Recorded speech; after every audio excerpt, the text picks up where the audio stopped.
नमस्कार दोस्तों, मैं अंजू दुआ जैमिनी आज एक बार फिर लाई हूँ आपके लिए प्रोग्राम पुस्तक समीक्षा। जी हाँ, पुस्तक समीक्षा कार्यक्रम में आपका स्वागत। आज इसकी 21वीं कड़ी में मैं आपके सामने पुस्तक समीक्षा करूंगी ओ अमलतास। ये नवगीत संग्रह है, रमेश प्रसून जी द्वारा लिखा गया है। आप देख लीजिए, ओ अमलतास, और इसको प्रकाशित किया है समन्वय प्रकाशन ने, आप देख सकते हैं। और अब मैं समीक्षा शुरू करती हूँ इसकी। यह नवगीत संग्रह है, समन्वय प्रकाशन गाजियाबाद से प्रकाशित हुआ है। इसके रचिता रमेश प्रसून जी बुलंदशहर में रहते हैं। यह पुस्तक 2019 के अंत में प्रकाशित हुई, लॉकडाउन के कारण मुझ तक नहीं पहुंच पाई और अब मिली है, तो मैं इसकी समीक्षा कर रही हूँ। इसका मूल्य है 350 रुपए और इसमें पृष्ठ हैं 167। यह पुस्तक रमेश जी ने अपनी धर्म पत्नी श्रीमती पुष्पा गोयल को समर्पित की है। और इनके व्यक्तित्व के बारे में बात करते हैं। बुलंद प्रभा साहित्यिक त्रैमासिक पत्रिका के ये मुख्य संपादक है रमेश जी। बुलंदशहर में रहते हैं, एक कवि हैं और गजलगो हैं, प्रेरणादायी प्रसंग लिखते हैं, बाल गीत, लघु कथा, कथा, दोहे, क्षणिका, हाइकू, सभी कुछ लिखा इन्होंने। अब मैं इस पुस्तक के बारे में बात करती हूँ। इस पुस्तक के प्रारंभ में शारदेश्वरी वंदना लिखी गई है और इसकी भूमिका लिखी है डॉक्टर कमल किशोर गोयनका जी ने, जो किसी परिचय के मोहताज नहीं है। उनका कहना है कि रमेश प्रसून प्रसिद्ध कवि हैं। संग्रह के गीतों में प्रकृति और जीवन तथा समाज के दुख दर्द का इन्होंने चित्रण किया है, प्राकृतिक सौंदर्य का चित्रण किया है, लेकिन उनके दुख दर्द को इन्होंने बहुत ज्यादा अपने गीतों में उकेरा है। उसके बाद डॉक्टर कुंवर बेचैन, ये भी किसी परिचय के मोहताज नहीं है। साहित्य आकाश में ये गीतकार, गजलगो, नवगीत, ये सभी लिखते रहे हैं और ये एक प्रोधा के रूप में जाने जाते हैं, एक सुपरिचित हस्ताक्षर है। ये कहते हैं कि कवि ने प्राकृतिक उपादानों पर जो लिखा है उसके लिए नए नए बिंब खोजे हैं। इस पुस्तक की यही एक विशेषता मुझे लगी। और जैसा कि आप जानते हैं कि नवगीतों में नए नए बिंब होते हैं, समय के बारे में बात करते हैं नवगीत। और तीसरी भूमिका लिखी है डॉक्टर शिवोम अंबर जी ने फर्रुखाबाद से। लिखते हैं कि श्री रमेश प्रसून का यह नवगीत संग्रह आत्माभिव्यंजन, समय के स्पंदनों के अंकन, अने के प्रति अमर्ष के प्रकटीकरण और एक अभिनव अग्नि के अभ्यर्चन का सारस्वत अनुष्ठान है। इन्होंने बहुत ही प्रशंसा करते हुए इसके पुस्तक के बारे में कहा है।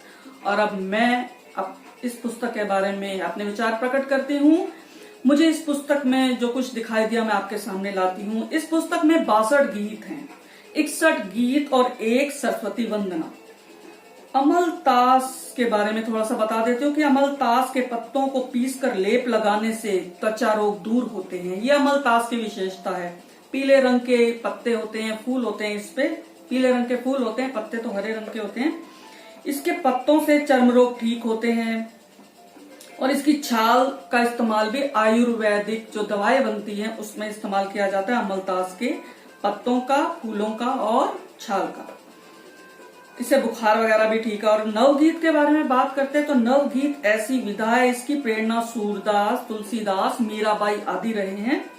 उनके गीतों से ये प्रेरणा मिली है नवगीतों को रचने की। नवगीतों में कई वर्जनाएं टूटी हैं, विशेषकर जो लयात्मक है उसकी टूटी है, लेकिन लयात्मक होना इसकी शर्त है।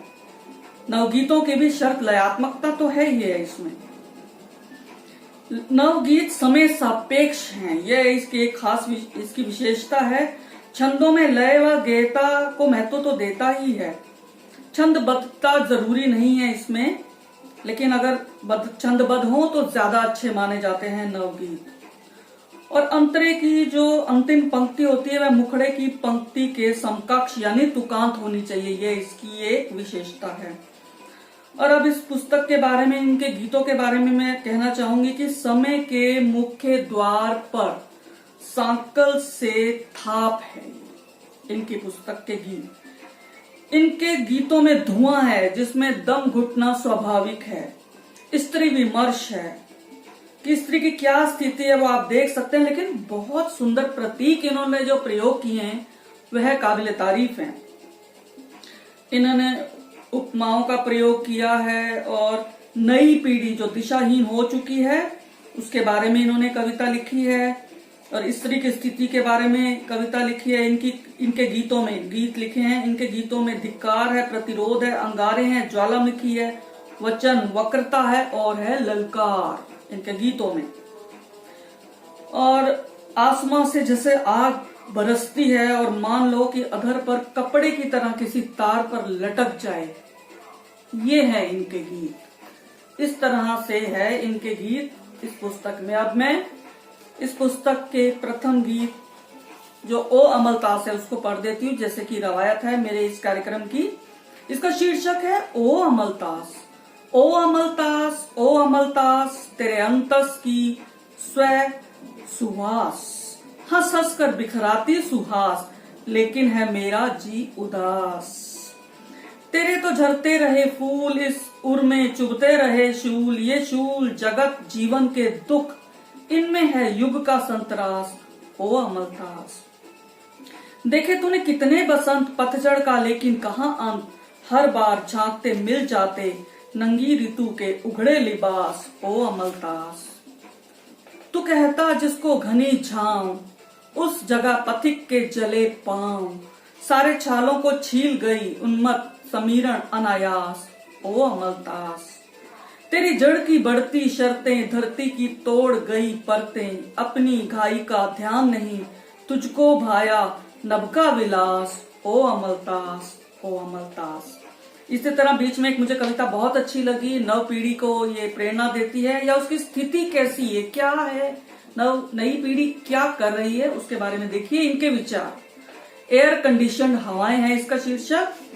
तो सुनिए, गर्मी में सर्दी, सर्दी में गर्मी लाएं, एयर कंडीशन हुई इस तरह हवाएं, समीचीन परिवर्तन से परिचय करवाएं, मौसम की मनमानी रोके जश्न मनाएं, ध्वनि तरंग से बोल रही थी, उछली उछली डोल रही थी, पॉप सॉन्ग गाएं, नाचे फिर चिल्लाएं, अर्धरात्रि में मस्त मगन हो धूम मचाएं।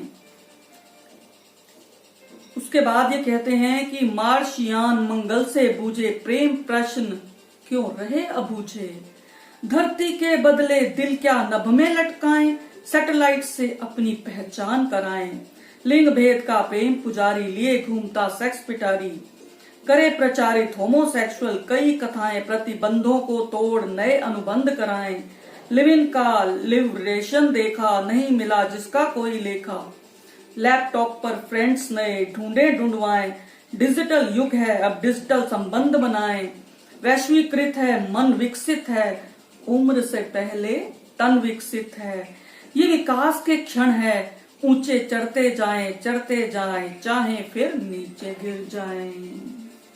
तो देखा आपने इस तरह इनके गीत इसमें हैं इस तरह के। और अंतिम गीत है, इसका शीर्षक है जांघ पर जा बैठना मत ओ द्रौपदी। लंबी कविता है इसलिए मैं इसका आखिरी पन्ना ही पढ़ूंगी। ये कहते हैं, तू समय सापेक्ष है, परिवर्तना है और मन की नित्य मन्ना चिंतना है, द्रौपदी पहचान है तू द्रौपदी ही, स्वत्व का भय भक्षे भक्षण दे रहा है और दुर्योधन निमंत्रण दे रहा है, जांग पर जा बैठना मत ओ द्रौपदी, द्रौपदी तू स्त्रीत्व का प्रतिमान है, तू द्रौपदी अब स्त्रीत्व का अभियान है, तू द्रौपदी अब उठ उठ, तुझे ही सामना करना पड़ेगा, फिर समय दुर्धंश को रण दे रहा है और दुर्योधन निमंत्रण दे रहा है, जांग पर जा बैठना मत द्रौपदी तू, मत द्रौपदी तू। तो आपने सुना इसमें किस तरह के नवगीत शामिल हैं। तो मुझे उम्मीद है जो लोग नव गीतों में जिनको रुचि है वे इस पुस्तक को अवश्य खरीदेंगे। आपका बहुत बहुत शुक्रिया। फिर मिलेंगे नई कड़ी के साथ। धन्यवाद।